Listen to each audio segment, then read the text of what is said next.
शंकर जी का भजन, शंकर जी की कथा और शंकर जी की महिमा हमारा उद्धार करती है। भगवान शंकर जी का भजन करने से हमारे दुख दारिद्र समाप्त होते हैं एवं शिव धाम की प्राप्ति होती है। तो हम लोगों ने कल भी भगवान शंकर जी की महिमा को श्रवण किया और भगवान शिव जी के अवतारों की कथा को भी अच्छे से समझने का प्रयास किया। आज हम लोग भगवान शंकर जी जो हिमालय में विराजमान हैं, कश्मीर की पहाड़ियों पर विद्यमान है, विराजमान हैं, जिनको हम लोग बाबा अमरनाथ के नाम से जानते हैं। भगवान शंकर जी का एक अद्भुत स्वरूप है बाबा अमरनाथ जी का। हम अमरनाथ जी की गुफा की और अमरनाथ भगवान की चर्चा करेंगे। साथियों, धरती माता पर भगवान शंकर जी के 12 ज्योतिर्लिंग हैं। सौराष्ट्रे सोमनाथम च श्रीशैले मल्लिकार्जुनम उज्जैन्यम महाकालम ओंकारम ममलेश्वरम।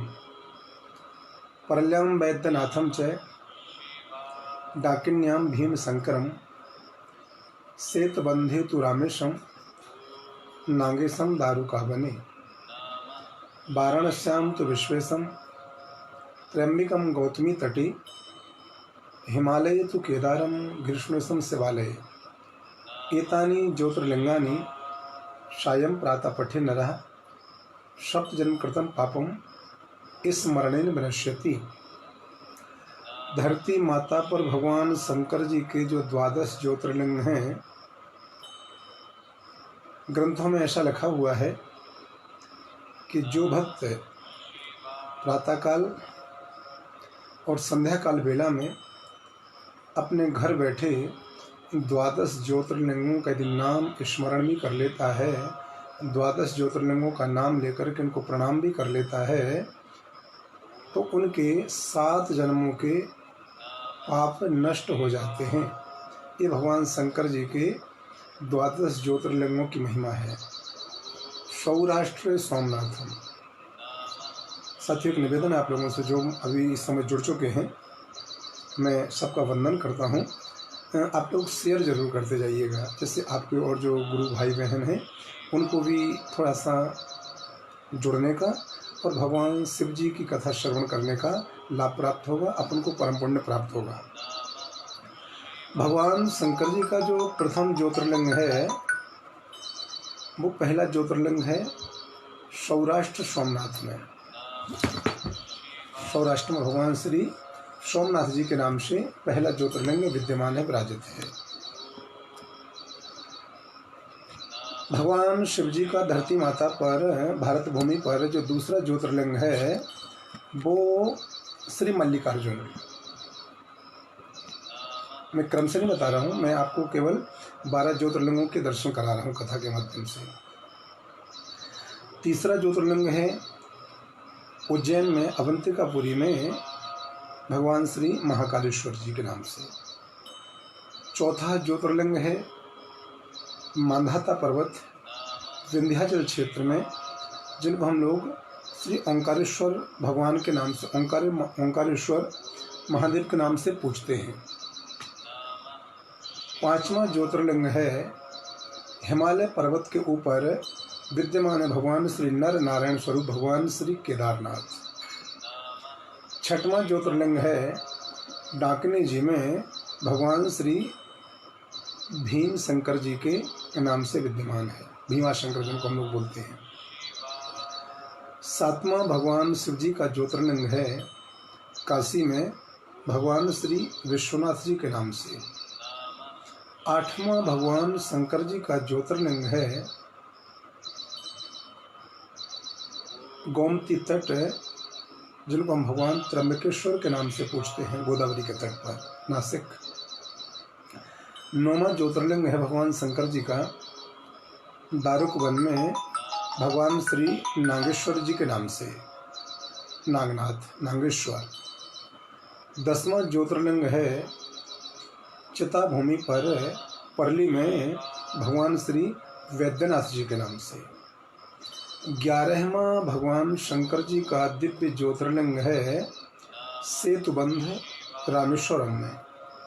और 12वां ज्योतिर्लिंग भगवान शिव जी का है देव सरोवर में विद्यमान है, और ये ज्योतिर्लिंग का नाम है श्री घुष्मेश्वर महादेव।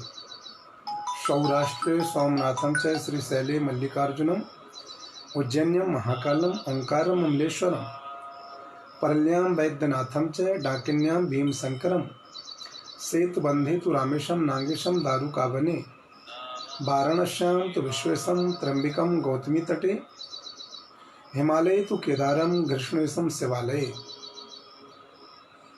ये 12 ज्योतिर्लिंग भगवान शंकर जी के हैं। श्री शिव महापुराण में भगवान शंकर जी के मुख्य पार्षद श्री नंदीश्वर सनत कुमारों से कहा करते हैं कि हे सनत कुमारों, जो भी साधक, जो भी भक्त और जो भी भक्त इन 12 ज्योतिर्लिंगों का दर्शन करता है, इनका पूजन करता है, उन भक्तों के लिए शिवलोक की प्राप्ति होती है, शिव चरणों की प्राप्ति होती है। तो जो भक्त, जो शिव उपासक शिव धाम को प्राप्त करना चाहते हैं जीवनोपरांत, तो उन भक्तों के लिए जीवन में एक बार 12 ज्योतिर्लिंगों में दर्शन जरूर करने जाना चाहिए। उन 12 ज्योतिर्लिंगों में जाकर के अपने नाम से, अपने गोत्र से, अपनी मुक्ति हेतु, भगवान शिव जी के धाम की प्राप्ति हेतु अभिषेक अवश्य करना चाहिए। तो 12 ज्योतिर्लिंगों में अभिषेक करने से और दर्शन करने से शिवलोक की प्राप्ति होती है। इसके अलावा भगवान श्री नंदीश्वर जी कहते हैं कि जो शिव भक्त, जो सनातनी भक्त सौराष्ट्र में जाकर के और भगवान शिव जी के प्रथम ज्योतिर्लिंग सोमनाथ जी का दर्शन करता है, भगवान सोमनाथ जी का पूजन करता है, उनको क्षय रोग और कुष्ठ रोगों से मुक्ति प्राप्त होती है। हाँ, ये भगवान श्री सोमनाथ जी की पूजन करने का और सोमनाथ जी के दर्शन करने का फल बताया है शिव महापुराण में। श्रीशैल में जो भगवान श्री मल्लिकार्जुन विराजमान है, मल्लिकार्जुन जी का जो दर्शन करता है, मल्लिकार्जुन ज्योतिर्लिंग में जाकर के जो पूजन करता है, उनके समस्त मनोकामना पूर्ति होती है, उनको मनोवांछित फल की प्राप्ति होती है। हाँ जी। तीसरा ज्योतिर्लिंग है महाकालेश्वर उज्जैन। उज्जैन में भगवान श्री महाकालेश्वर जी का दर्शन करने से और महाकालेश्वर जी में पूजन करने से साधक के लिए, भक्त के लिए उत्तम गति की प्राप्ति होती है। उसके लिए कोई किसी प्रकार की कोई विघ्न जीवन में नहीं आता, उसके लिए किसी प्रकार की कोई बाधा नहीं आती। ये फल है, ये वो महाकालेश्वर भगवान के दर्शन करने का और महाकालेश्वर भगवान की पूजन करने का फल बताया गया है। तो सोमनाथ भगवान जी का दर्शन करने से क्षय कुष्ठ रोग से मुक्ति मिलती है। मल्लिकार्जुन जी का दर्शन करने से मनोवांछित फल की प्राप्ति होती है। महाकालेश्वर भगवान का दर्शन करने से उत्तम गति की प्राप्ति होती है। और मांधाता पर्वत विंध्याचल में जो भगवान शंकर जी का चौथा ज्योतिर्लिंग विद्यमान है, जिनका नाम है श्री ओंकारेश्वर। ओंकारेश्वर ज्योतिर्लिंग का दर्शन करने से इंसान के जीवन में दरिद्रता का सर्वनाश हो जाता है।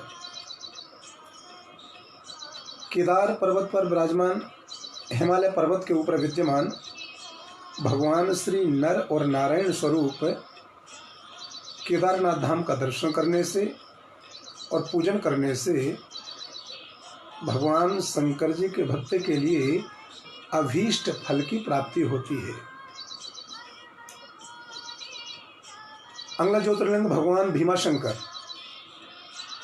भीमाशंकर जी का दर्शन करने मात्र से भक्तों के सभी मनोरथ तत्काल पूरे होते हैं। हाँ जी। काशी में भगवान श्री विश्वनाथ जी का दर्शन करने मात्र से, भगवान विश्वनाथ जी का पूजन करने मात्र से भक्ति और मुक्ति ये दोनों प्राप्त होते हैं। काशी विश्वनाथ जी के पूजन करने से भक्त को कर्म बंधन से मुक्ति प्राप्त होती है और वो मोक्ष का भागी बन जाता है।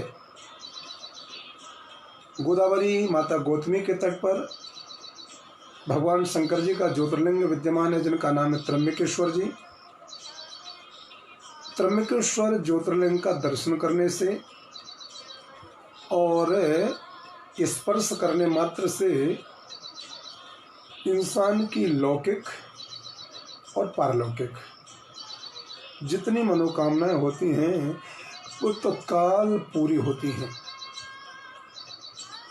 भगवान श्री वैद्यनाथ महादेव वैद्यनाथ ज्योतिर्लिंग में दर्शन करने मात्र से इंसान के समस्त रोगों से निवृत्ति होती है तथा सुख की प्राप्ति होती है और घर में धन धान्य की प्राप्ति होती है। नागेश्वर ज्योतिर्लिंग जी का दर्शन करने से इंसान के जाने में, अनजाने में, ज्ञात में, अज्ञात में जो दोष होते हैं वो नागेश्वर भगवान का दर्शन करने मात्र से, नागेश्वर भगवान का पूजन करने मात्र से ज्ञात अज्ञात पाप, ज्ञात अज्ञात दोष ये सब नष्ट हो जाते हैं, समाप्त हो जाते हैं। घुसमेश्वर महादेव जी का दर्शन करने से इहलोक में और परलोक में साधक को अनंत ऐश्वर्य प्राप्त होता है, अनंत कृपा प्राप्त होती है। आपके जीवन में शत्रुओं का बोलबाला बहुत हो, बिना वजह आपके लिए शत्रु बहुत ज़्यादा परेशान करते हों और शत्रुओं से आप यदि बहुत दुखी हैं तो भीमा शंकर भगवान का दर्शन करना चाहिए महादेव जी का। और भीमा शंकर ज्योतिर्लिंग में पूजन करने से भगवान शंकर जी की ऐसी कृपा होती है कि हमारे दो शत्रुओं का दमन कर देते हैं, शत्रुओं का भगवान शंकर जी नाश कर देते हैं। और 12वां ज्योतिर्लिंग है तमिलनाडु दक्षिण भारत में भगवान श्री रामेश्वरम। रामेश्वरम भगवान का दर्शन करने से, रामेश्वर भगवान पर जल चढ़ाने से, रामेश्वर भगवान का पूजन करने से संसार में हमें प्रत्येक कार्य में, प्रत्येक जगह पर, प्रत्येक विभाग में विजय प्राप्ति होती है। बोलो द्वादश ज्योतिर्लिंग भगवान की जय। आगे भगवान श्री नंदीश्वर कहते हैं कि हे सनत कुमारों, इन 12 ज्योतिर्लिंगों के रूप में साक्षात भगवान शंकर जी ही विद्यमान हैं, साक्षात भगवान शंकर जी ही विराजमान हैं। ये जो 12 ज्योतिर्लिंग हैं इनके लिए और कैलाशपति भगवान शंकर जी को बिल्कुल अलग नहीं मानना चाहिए।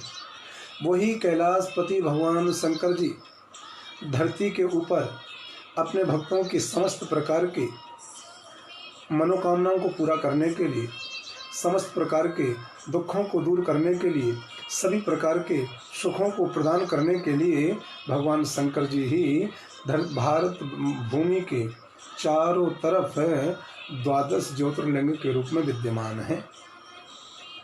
इंसान को अपने जीवन में 12 ज्योतिर्लिंगों का दर्शन जरूर करना चाहिए, 12 ज्योतिर्लिंगों में पूजन अवश्य करना चाहिए, 12 ज्योतिर्लिंगों का अभिषेक अवश्य करना चाहिए।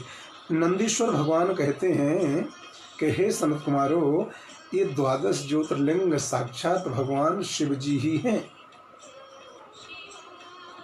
भक्तों के कल्याण के लिए ही उन्होंने ये 12 ज्योतिर्लिंग के रूप में अपना रूप धारण किया है। स्वयं शिवजी ने चंद्रमा के कष्ट के निवारण के लिए सोमनाथ रूप धारण किया। बोलो सोमनाथ भगवान की जय।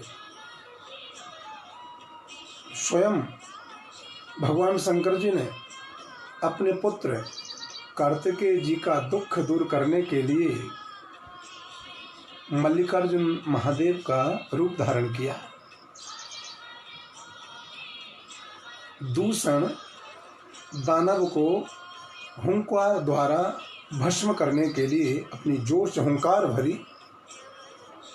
क्योंकि दूषण दैत्य को वरदान प्राप्त था कि भगवान शंकर जी को हुंकार से ही मरेगा।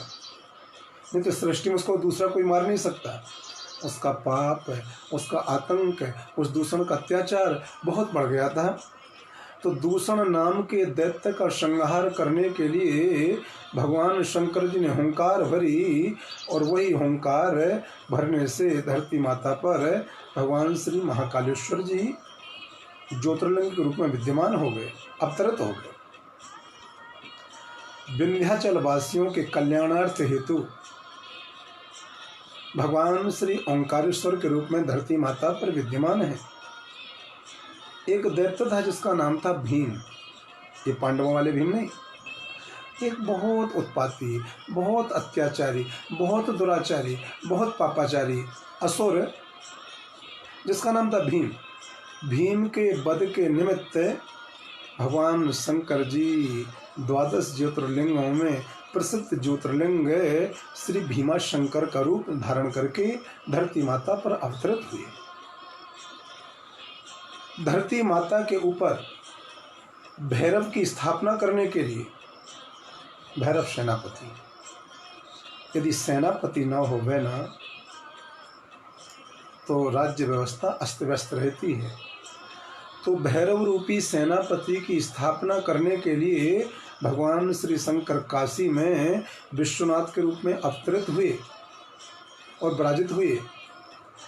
गौतम ऋषि की अभिलाषा को पूरी करने के लिए भगवान श्री शंकर जी त्र्यंबकेश्वर बनकर के प्रकट हुए।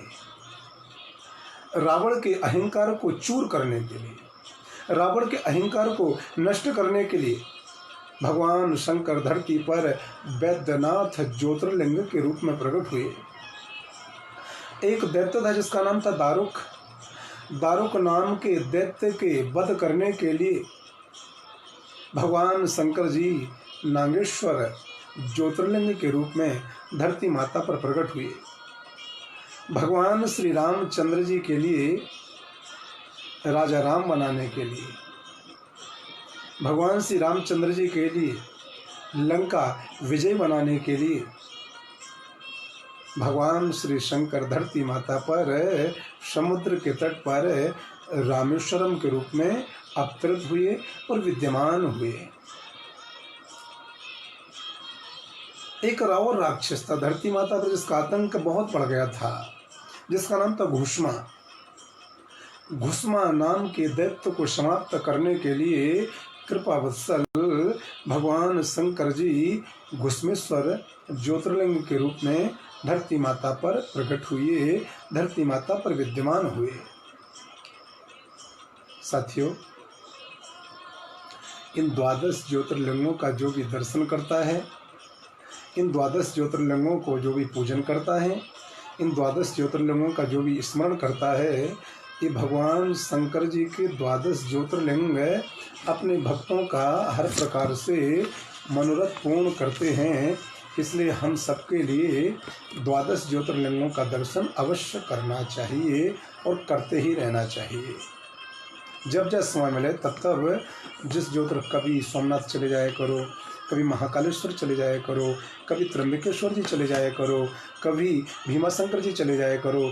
समय साल में एक बार श्री केदारनाथ धाम भी जाकर के दुर्लभ शिवलिंग और दुर्लभ महादेव जी का भी हमें दर्शन करना चाहिए।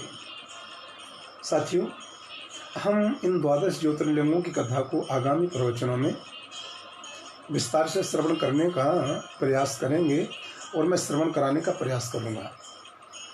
आज का विषय है, आज नाग पंचमी है। आज हमारा विषय रखा गया था अमरनाथ भगवान और अमरनाथ की गुफा का रहस्य, जो बहुत कीमती विषय है। इस गुफा का नाम अमरनाथ की गुफा क्यों पड़ा, और उस अमरनाथ की गुफा के अंदर प्रत्येक वर्ष श्रावण के माह में भगवान श्री शंकर जी बर्फ से 15 दिन तक बनते हैं। क्रमशः श्रावण कृष्ण प्रतिपदा पर निर्माण होता है। बर्फ से भगवान शिव जी का द्वितीय तिथि पर थोड़ी सी वो ज्योतिर्लिंग और बढ़ जाता है, तृतीया पर और बढ़ जाता है, चतुर्थी पर और बढ़ जाता है, अमावस्या तक वो बर्फ के द्वारा निर्मित ज्योतिर्लिंग करीब करीब करीब करीब कभी पहले तो 51 फुट तक का हो जाता था। सब लोग दर्शन करते थे बाबा बर्फानी जी का और पूजन करके अपने समस्त मनोरथ पूर्ण करते थे। आज भी होते हैं। अभी पिछले 2 वर्षों से सही ढंग से यात्रा नहीं हो पा रही। पिछले वर्ष भी पूरी यात्रा संपन्न नहीं हो पाई थी और इस वर्ष तो यात्रा भी फिर से पूरी नहीं हो पाई। प्रारंभ ही हुई केवल, लेकिन बंद करना पड़ा ये महामारी के कारण से। तो भगवान अमरनाथ की कथा आप जरूर श्रवण करो। अमरनाथ की कथा को आप जरूर ध्यान में लाएं। कैसे अमरनाथ का निर्माण हुआ। माता पार्वती जी को अमर कथा सुनाने के लिए भगवान शंकर जी ने इस गुफा को चुना था। और अमरनाथ की गुफा को ही क्यों चुना, इसके पीछे का एक बहुत प्यारा सा, एक बहुत अद्भुत सा और एक बहुत रहस्यमय सा कारण है। बहुत युगों पहले की बात है, जब माता पार्वती के मन में यह शंका उत्पन्न हो गई कि भगवान शंकर जी ने अपने गले में मुंडमाला क्यों और कब धारण किए हैं। माता पार्वती ने भगवान शंकर जी से पूछा भी, बाबा ये आपके गले में जो मुंडमाला है, ये मुंडमाला किसके हैं? और ये मुंडमाला आप ये माला में मुंड कब से धारण किए हैं और ये मुंड किसके हैं? जब माता पार्वती जी ने जिज्ञासावश भगवान शंकर जी से इस प्रकार के प्रश्न किए तो भगवान शंकर जी बोले, हे पार्वती, धरती माता पर जितने बार तुम्हारा जन्म होता है और तुम्हारी आयु पूर्ण होने के बाद में जब तुम्हारा मरण होता है, तुम्हारे शरीर को जलाया जाता है, उस जले हुए शरीर में से तुम्हारा मुंड बचता है, उस मुंड को मैं इस गले में माला के अंदर पिरो करके धारण कर लेता हूँ। और जब तक तुम्हारा धरती पर दूसरी बार जन्म नहीं हो जाता, जब तक तुम मुझे दूसरी बार नहीं मिल जाती हो, तब तक मैं इसी मुंड को देख देख करके तुम्हारी याद में डूबा रहता हूँ। माता पार्वती जी बोली, महादेव, हे महादेव, क्या आपको मरना नहीं पड़ता? वो क्या मुझे मरना पड़ता है बार बार? आप अमर हो, इसका क्या कारण है? मेरा शरीर नाशवान है, मुझे बार बार जन्म लेना पड़ता है, मुझे बार बार मरना पड़ता है, इसके पीछे क्या कारण है? आप अमर हैं, आप अमर हैं, उसके पीछे क्या कारण है, ये मुझे आप बताने की कृपा करो। भगवान शंकर जी माता पार्वती से बोले, मुस्कुराते मुस्कुराते, हे पार्वती, हे गौरांगी, हे शिवांगी, मैं अमर हूँ और तुम्हारा शरीर नाशवान है। इसके पीछे तो केवल एक ही कारण है कि मैंने अपने जीवन में, मैंने अपने हृदय में, मैंने अपने कंठ में, मैंने अपने रोम रोम में अमर कथा को धारण किया है। जो साधक, जो भक्त अपने जीवन में अमर कथा को धारण कर लेता है, वो अमर हो जाता है। तो पार्वती, मैंने अमर कथा को धारण किया है, मैंने अमर कथा का पान किया है, लेकिन आपने अपने जीवन में अमर कथा को धारण नहीं किया है, आपने अमर कथा का पान नहीं किया है। ऐसा सुनकर माता पार्वती के मन में भी अमर होने की इच्छा जागृत हो उठी।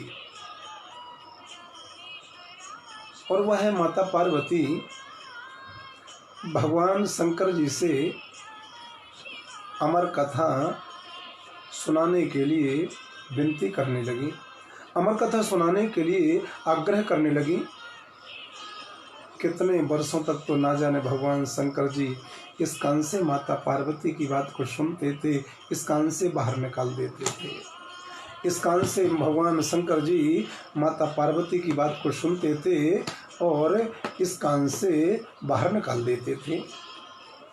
लेकिन बार बार माता पार्वती के कहने पर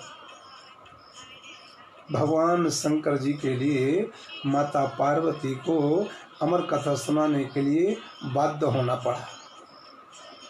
साथियों, भगवान शंकर जी के पास में समस्या ये थी, यदि पार्वती के अलावा इस कैलाश पर्वत पर अमर कथा के लिए नंदी, भृंगी, श्रृंगी या भगवान शंकर जी की और गण अमर कथा सुन लेते तो माता पार्वती के साथ में वो भी अमर हो जाते, और जब वो सब अमर हो जाते तो फिर सृष्टि जो ब्रह्मा जी ने बनाई है इसका क्रम बिगड़ जाता, देवता लोग परेशान हो जाते। क्योंकि जब संसार का मनुष्य ही अमर कथा सुनने के बाद में अमर हो जाता तो मनुष्य में और देवताओं में फिर अंतर क्या बचता। ये मनुष्य तो देवताओं से भी श्रेष्ठ हो जाते, क्योंकि अमर तो स्वर्ग के देवता भी नहीं है ना। भगवान शंकर जी माता पार्वती जी के लिए एकांत स्थान की खोज करने लगे। कहीं ऐसी एकांत जगह देखी जाए है जहाँ पर कोई भी ना हो, बिल्कुल एकांत स्थान हो, जहाँ पर पार्वती के लिए महादेव कहने लगे मैं अमर कथा सुना सकूं। भगवान शंकर जी माता पार्वती को लेकर के जंगलों में, पर्वतों में, पहाड़ों में चलते चलते कश्मीर की इस पर्वतमालाओं के ऊपर पहुंच गए। ये हिमालय क्षेत्र भी कहलाता है। कश्मीर की पर्वतमालाओं के ऊपर भगवान शंकर जी पहुंच गए माता पार्वती को लेकर के। प्राचीन कथा में उल्लेख है कि इस अमर कथा को सुनाने से पहले भगवान शंकर जी सुनिश्चित कर लेना चाहते थे कि कथा निर्विघ्न पूरी की जा सके, कोई विघ्न, कोई बाधा न होवे, तथा माता पार्वती के अलावा इस कथा के लिए, इस अमर कथा के लिए कोई और न सुन सके। उचित एवं निर्जन स्थान की तलाश करते हुए भगवान शंकर कश्मीर की पर्वतमालाओं पर जो पहुँचे हुए थे, तो भगवान शंकर जी माता पार्वती को लेकर के सबसे पहले पहलगांव पहुँचे।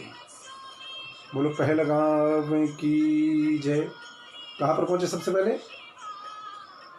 कश्मीर की पर्वतमालाओं पर चले जा रहे थे एकांत स्थान ढूंढने के लिए।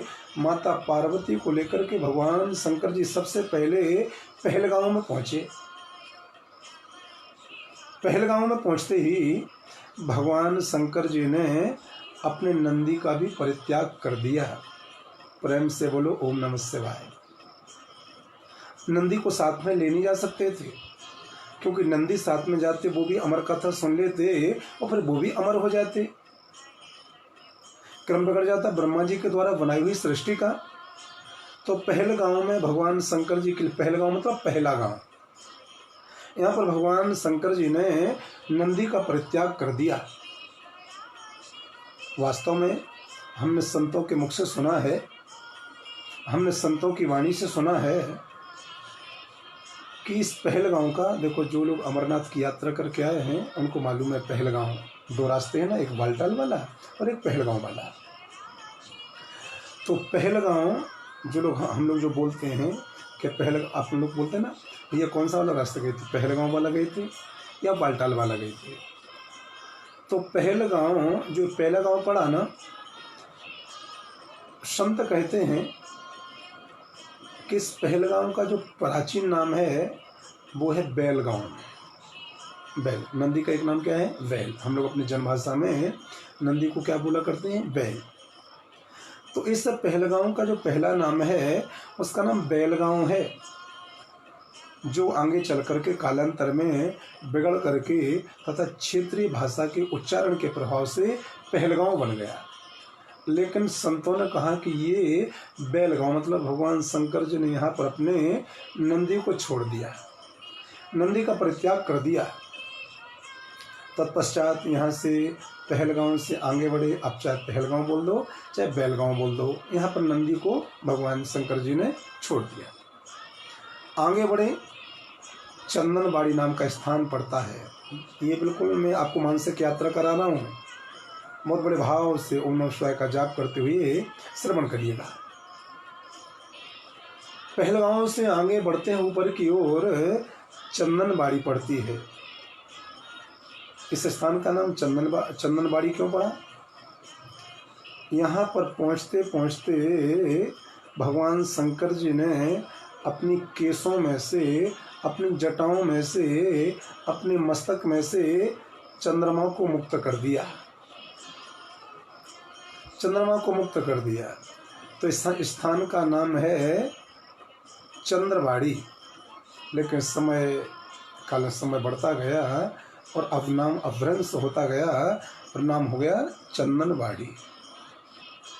यहाँ पर भगवान शंकर जी ने अपने चंद्रमा को भी छोड़ दिया। यदि चंद्रमा को साथ में ले जाते तो चंद्रमा को भी अमर कथा सुनानी पड़ती, वो भी अमर कथा सुन लेते तो वो भी अमर हो जाते। तो पहले क्या छोड़ा? नंदी को। कहाँ पर? पहलगांव में या बैलगांव में। आगे बढ़े तो यहाँ पर क्या छोड़ा? अपने मस्तक के, अपने केसों के अंदर विद्यमान चंद्रमा को। नाम क्या पड़ा जगह का? चंदनबाड़ी। हे अमरनाथ की यात्रा करने वाले भक्तों, चंदनबाड़ी से हम लोग आगे बढ़ते हैं तो एक स्थान आता है, अमरनाथ की यात्रियों को पड़ता है, जिसका नाम होता है शेषनाग। बिल्कुल आप निकट पहुंच गए हो। शेषनाग, शेषनाग नामक झील पर पहुंचकर भगवान शंकर जी ने अपने गले में से सर्पों की माला को उतार करके और पर्वत पर रख दिया। इनका भी परित्याग कर दिया, यहाँ पर इनको भी छोड़ दिया, सर्पों को। आज जो शेषनाग पर्वत है, आप पर्वत की आकृति देखेंगे, उस पर्वत पर नागों की आकृतियां बनी हैं। शेषनाग वही स्थान है जहाँ पर भगवान शंकर जी माता पार्वती को लेकर के अमर कथा सुनाने के लिए आगे बढ़ रहे थे। और भगवान शंकर जी ने अपने गले के जितने भी सर्प थे, सर्पों को उतार करके रख दिया। जिस पर्वत पर रखा, जिस स्थान पर रखा, उन स्थान पर आज भी भगवान शंकर जी के नागों के वहाँ पर आकृतियाँ बन गई। स्थान का नाम पड़ गया शेषनाग। बोलो शेषनाग भगवान की। आज नाग पंचमी भी है ना साथियों। जो आप लोग कथा को श्रवण कर रहे हैं ना, मेरा निवेदन है शेयर जरूर करते जाइएगा। आपको कुछ लगेगा नहीं, आपके मोबाइल में शेयर का ऑप्शन, बस बटन दबा दीजिएगा और भी आपके भाई बंधु इस कथा को श्रवण कर लेंगे। साथियों, निवेदन करना चाहता हूँ, हम लोग कहाँ पर पहुँच गए? सबसे पहले पहुँचे कश्मीर की वादियों में, फिर पहुँचे पहलगांव में जहाँ पर नंदी का परित्याग किया भगवान शंकर जी ने। वहाँ से हम लोग आगे बढ़े चंदनबाड़ी, जहाँ पर भगवान शंकर जी ने अपने मस्तक के चंद्रमा को परित्याग किया। फिर हम लोग ऊपर बड़े शेषनाग पर पहुँच गए, जहाँ पर शेषों के द्वारा निर्मित मालाओं का भगवान शंकर जी ने परित्याग कर दिया। हम लोग आगे बढ़ते हैं शेषनाग से, तो हाथी के सिर पर सूंड वाले प्रिय पुत्र श्री गणेश जी को भी भगवान शंकर जी ने यहाँ पर छोड़ दिया, परित्याग कर दिया। स्थान का नाम क्या पड़ता है? महागुणश। मैं आपको बहुत अच्छी बात बताने जा रहा हूँ। इस स्थान का नाम महागुणस, तो जो लोग यात्रा करते हैं उनको महागुणस एक तीर्थ पड़ता है शेषनाग के ऊपर, बिल्कुल अमरनाथ के पास में ही। ये जो महागुणस शब्द है, जो लोग कहते हैं हम महागुणस पर रुके हुए थे, हम महागुणस से यात्रा करते हुए आगे बढ़े थे, इसका भी जो असली नाम है वो है महागणेश। लेकिन धीरे धीरे ये नाम अभ्रंश होता गया और कश्मीरी भाषा के प्रभाव से महागणेश महागुणस के नाम से जाने, महागणेश और महागुणस सब मिलते जुलते हैं। महागणेश ही अभ्रंश होता गया और कश्मीरी भाषा में तब्दील हो गया, नाम पड़ गया महागुणस।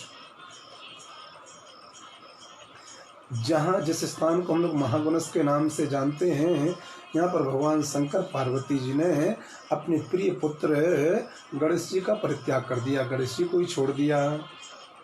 क्योंकि अमर कथा सुनाना ना, माता पार्वती को अकेले सुनाने का संकल्प है भगवान शंकर जी के मन में, किसी को साथ में नहीं रख सकते। महागुणस मतलब महागणेश तीर्थ से हम लोग और आगे बढ़ते हैं तो फिर एक स्थान आ जाता है जिसका नाम है पंचतरणी। पंचतरणी नामक स्थान पर पहुंचकर भगवान शंकर जी ने शरीर के अंदर के पंच तत्व क्षिति, जल, पावक, गगन, समीर, पृथ्वी, जल, वायु, अग्नि और आकाश, इन पांचों तत्वों का परित्याग कर दिया। भगवान शंकर इन्हीं पांच तत्वों के स्वामी भी माने जाते हैं, जिनको भगवान शंकर जी ने अमरनाथ की गुफा में प्रवेश होने के पहले ही छोड़ दिया, त्याग दिया, परित्याग कर दिया। पंच तत्व भी छोड़े, अपने पुत्र गणेश जी को भी छोड़ा, अपने मस्तक के चंद्रमा को भी छोड़ा, अपनी सवारी नंदी को भी छोड़ा। और अब जब पंचतरणी में पांच तत्वों को भगवान शंकर जी ने छोड़ा, उसके बाद में भगवान श्री शंकर जी अब पहुंचते हैं सीधे माता पार्वती को लेकर के श्री अमरनाथ जी की गुफा में। जैसे ही अमरनाथ जी की गुफा में भगवान शंकर जी ने प्रवेश किया तो मान्यता ऐसी है कि भगवान शंकर जी और पार्वती जी ने इस गुफा के अंदर प्रवेश करते ही सबसे पहले तांडव नृत्य किया। हाँ, भगवान शंकर जी नटराज बने हैं। जटाटवी गलज्ज्वलप प्रवाह पावितस्थले गले वलंब लंबिताम भुजंग तुंग मालिकाम डम डम डम डम निनाद बड्ड मरभयम चकार चंड तांडवम तनोतुना शिवा शिव। भगवान शंकर जी ने, माता पार्वती जी ने पर्वत श्रृंखला में तांडव नृत्य किया। तांडव नृत्य वास्तव में सृष्टि के परित्याग का प्रतीक माना गया है। सब कुछ छोड़ करके अंत में भगवान शंकर जी ने श्री अमरनाथ की इसी गुफा में माता पार्वती के साथ में प्रवेश किया, जिसको हम लोग बोलते हैं एंट्री करी। भगवान शंकर जी माता पार्वती के साथ में गुफा में प्रवेश करते हैं। पूरी बर्फीली गुफा, बिल्कुल निर्जन, बिल्कुल एकांत प्रवेश किया और भगवान शंकर जी ने उस गुफा के अंदर अपनी मृगशाला बिछाई और मृगशाला की आसन पर भगवान शंकर जी विराजमान हो गए और माता पार्वती जी भगवान शंकर जी के श्री चरणों में विद्यमान हो गई। और इसी गुफा के अंदर भगवान शंकर जी ने माता पार्वती जी के लिए अमर कथा के माध्यम से अमरत्व प्रदान किया है, अमर होने का वरदान दिया हुआ है। ध्यान मग्न होकर के भगवान शंकर जी माता पार्वती जी के लिए अमर कथा श्रवण कराने लगी। ये अमर कथा कौन सी कथा है जो भगवान शंकर जी ने माता पार्वती जी के लिए उस गुफा के अंदर श्रवण कराई? हमारे वृंदावन के संत जन कहते हैं कि भगवान शंकर जी ने माता पार्वती जी को जो अमर कथा सुनाई वो कोई और नहीं, बल्कि श्रीमद् भागवत महापुराण की जो पवित्र कथा है, श्रीमद् भागवत महापुराण की जो पावन कथा है, बस वही भागवत महापुराण की पावन कथा श्री अमर कथा के नाम से विद्यमान है, प्रचारित है, प्रभावित है और अमर कर देने वाली कथा है। हाँ जी, निवेदन करना चाहता हूँ, भगवान शंकर जी ध्यान मग्न होकर के माता पार्वती को अमरत्व प्रदान करने के लिए अमरनाथ की गुफा में अमर कथा सुनाने के लिए तैयार हुए। भगवान शंकर जी ने सोचा, इस गुफा के अंदर कोई और है तो नहीं। मेरे और पार्वती का, हालांकि गुफा में प्रवेश करने के पहले इस पर्वत श्रृंखला के ऊपर शंकर भगवान माता पार्वती ने तांडव किया। जो तांडव, जब तांडव होता है तो आकाश कंपन होने लगता है, धरती भी ऊपर नीचे होने लगती है। तो वहाँ छोटे मोटे जीव जंतु, जीवधारी पशु पक्षी भला कैसे रह सकते थे। लेकिन फिर भी भगवान शंकर जी को लगा कि कहीं कोई और है, यहाँ है तो नहीं, कहीं और कोई इस पावन अमर कथा को श्रवण तो नहीं कर रहा है। तो भगवान शंकर जी ने कथा श्रवण कराने के पहले कालाग्नि नामक रुद्र को अपने शरीर में से प्रकट किया और आज्ञा दी, चहुं ओर चारों तरफ ऐसी अग्नि प्रचंड करो कि जिसमें समस्त जीवधारी यदि गुफा के अंदर हों भी तो जल करके वो भस्म हो जाएं, उनको मुक्ति प्राप्त हो जाए। कालाग्नि नाम के रुद्र ने भगवान शंकर जी की आज्ञा को पाकर के ऐसा ही किया, परंतु भगवान शंकर जी की मृगछाला के नीचे एक तोते का अंडा था और वो बच गया।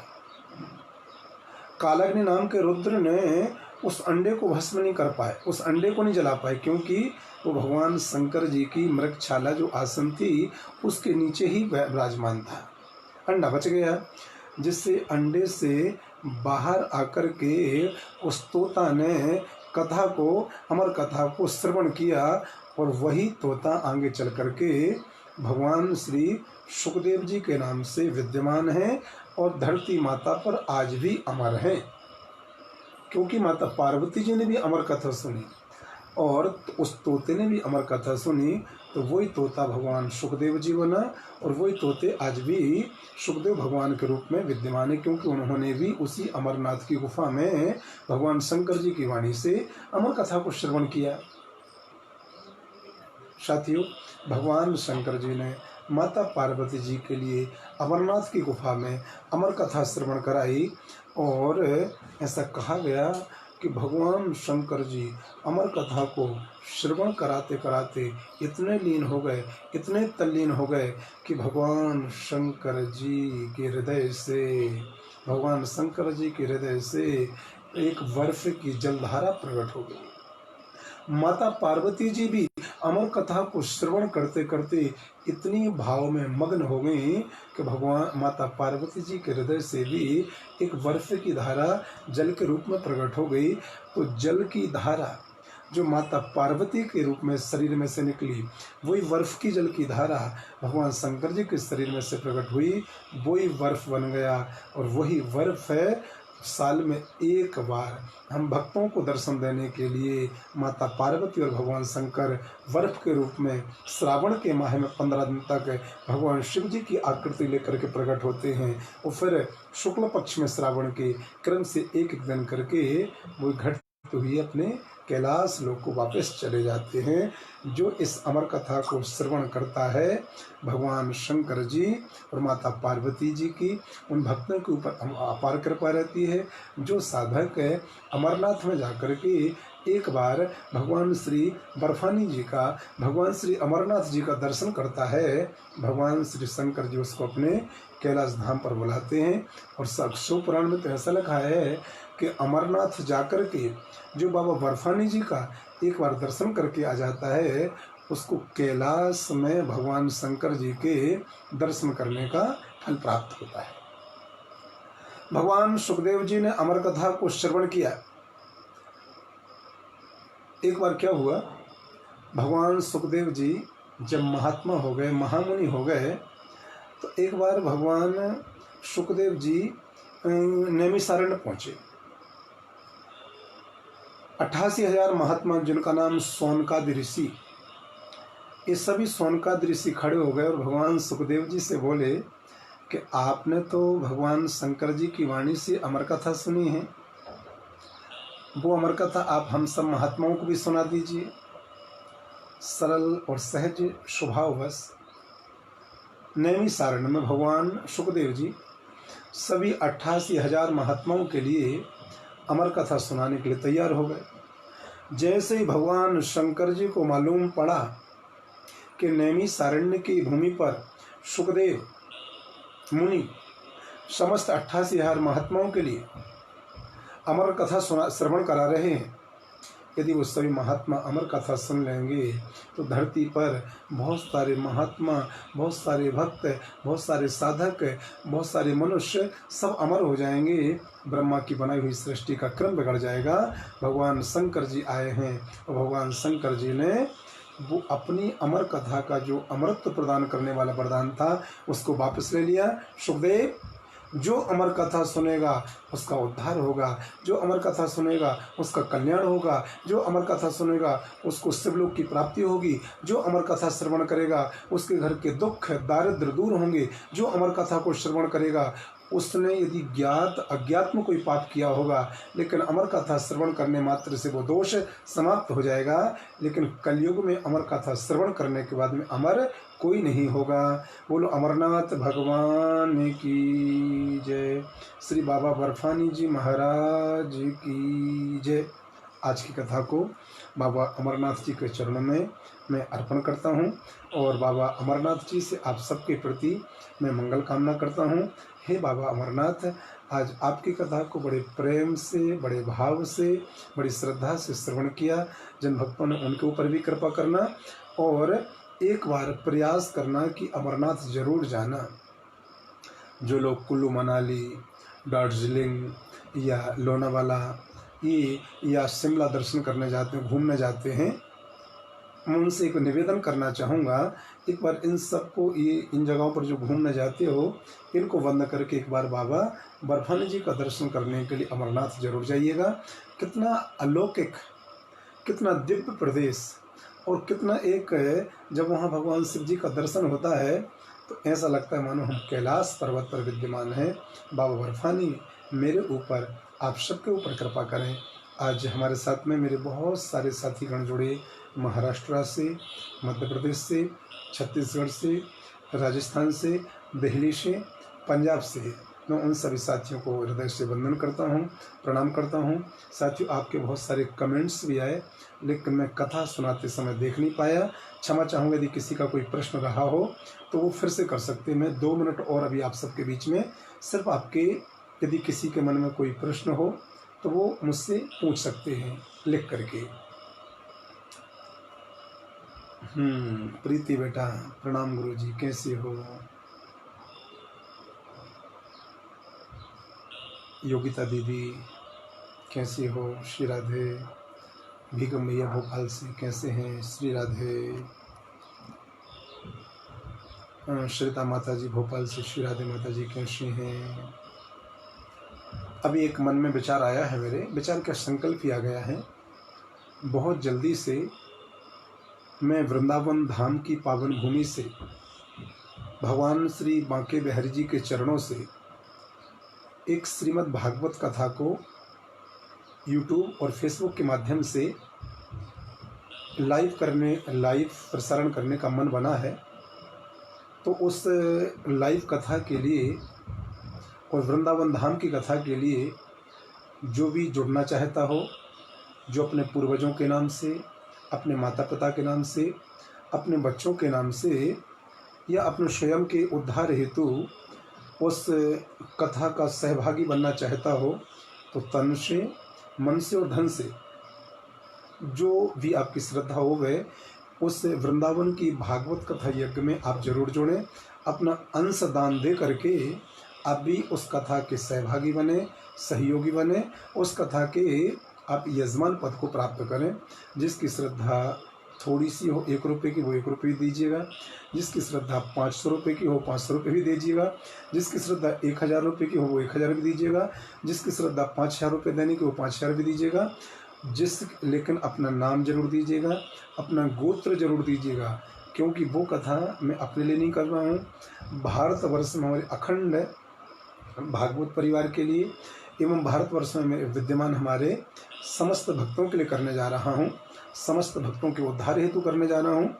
और एक कोरोना जैसी महामारी हमारे भारत देश से जल्दी समाप्त होवे, हम सब लोग सुरक्षित हों और हम लोग अपनी उसी दुनिया में जैसे हम लोग जीते थे, कथाओं में, भगवान के भजन में, गुरुजनों की सेवा में, और उसी प्रकार से हम लोग आनंद मंगल से फिर से जीवन जी सकें।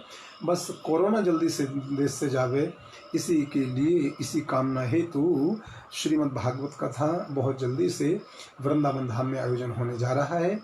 यूट्यूब और फेसबुक के माध्यम से उस कथा का लाइव प्रसारण आप लोग घर बैठे देख सकते हैं, और घर में रह कर के ही आप उस कथा के सहभागी यजमान पद को प्राप्त कर सकते हैं। तो जो भी उस कथा से जुड़ना चाहता हो, आपके अच्छे के लिए है। हम जो कथा अपने घरों में 2-2 लाख, 3-3 लाख, 5-5 लाख रुपए खर्च करके कर सकते हैं, वही कथा आपको 1000, 2000, 5000 रुपये में आपके नाम और गोत्र से उस कथा में लाभ मिल जाएगा। आपका वो धन लग जाएगा, उस कथा का फल भी आपको प्राप्त हो जाएगा। तो जिन भाइयों को, जिन बहनों को, जिन माताओं को उस कथा से जुड़ना है, उस कथा का सहयोगी बनना है, उस कथा में भाग लेना है, तो आप लोग जरूर लीजिएगा। ये जानकारी आप लोगों के लिए, जो भी जुड़ना चाहें, सबके लिए है। देवीदास भैया पूछ रहे हैं, गुरु जी क्या हम जुड़ सकते हैं? देवी भैया सब लोग जुड़ सकते हैं, कथा सबके लिए है, और कथा मैं सबके लिए बोलने जा रहा हूँ। जिसका यदि 1 रुपये भी मेरे पास आएगा, हमारे आचार्य जी के पास में, तो जिसका 1 रुपये भी लगेगा, संकल्प उसके नाम से भी होगा, और उस कथा का फल उसके घर में भी हमारे द्वारा पहुँचेगा। मैं भगवान जी से प्रार्थना करूँ, प्रभु इस कथा को करवाने में, वृंदावन धाम में कथा को करवाने में इनका भी 1 रुपये का अंशदान लगा है, तो इस कथा का फल इनको भी प्रदान करिएगा। साथियों, आज के लिए इतना ही। यदि किसी के मन में भाव बने, कथा का सहयोगी बनना हो वृंदावन की कथा का, तो आप लोग अपना नाम रजिस्टर्ड करा सकते हैं हमारे आचार्य जी के पास में। और एक बार लेकिन मुझे जानकारी अवश्य दीजिएगा। दूसरी बात, कल हम 5 बजे पुनः धर्म पथिक पेज पर आएंगे, और कल हम लोग भगवान शंकर जी के जो 12 ज्योतिर्लिंग हैं, उनमें से हम कम से कम 3 ज्योतिर्लिंगों की कथा सुनेंगे। सौराष्ट्र सोमनाथम, सोमनाथ जी की, श्रीशैली मल्लिकार्जुन, भगवान मल्लिकार्जुन की, सौराष्ट्र सोमनाथम से श्रीशैली मल्लिक, उज्जैन महाकालम। तो कल हम 12 ज्योतिर्लिंगों में से श्री सोमनाथ जी की कथा को श्रवण करेंगे, सोमनाथ ज्योतिर्लिंग। दूसरा, हम लोग श्री शैल में जो मल्लिकार्जुन ज्योतिर्लिंग हैं उनकी कथा को श्रवण करेंगे, और उज्जैन में जो भगवान श्री महाकालेश्वर जी विद्यमान हैं, हम उन भगवान महाकालेश्वर जी की कथा को श्रवण करेंगे। तो कल ठीक आप लोग 5 बजे के पहले पहले अपने कामों से निवृत्त हो जाइएगा, और ठीक 5 बजे धर्म पथिक पेज को खोल लीजिएगा, और 3 ज्योतिर्लिंगों की कथा हम लोग कल श्रवण करेंगे, फिर 3 ज्योतिर्लिंगों की कथा को हम लोग परसों श्रवण करेंगे। ऐसे करके हम श्रावण के महीने में पूरे 12 ज्योतिर्लिंगों की कथा को श्रवण करके हम अपने आप को बड़भागी और सौभाग्यशाली मानेंगे। आप सभी का बहुत बहुत मंगल हो। भगवान श्री मेरे बांके बिहारी जी और भगवान श्री श्याम सना शिव आप सबके ऊपर कृपा करें। ओम जय जय श्री राधे, जय जय श्री राधे। हर हर महादेव, हर हर महादेव, हर हर महादेव।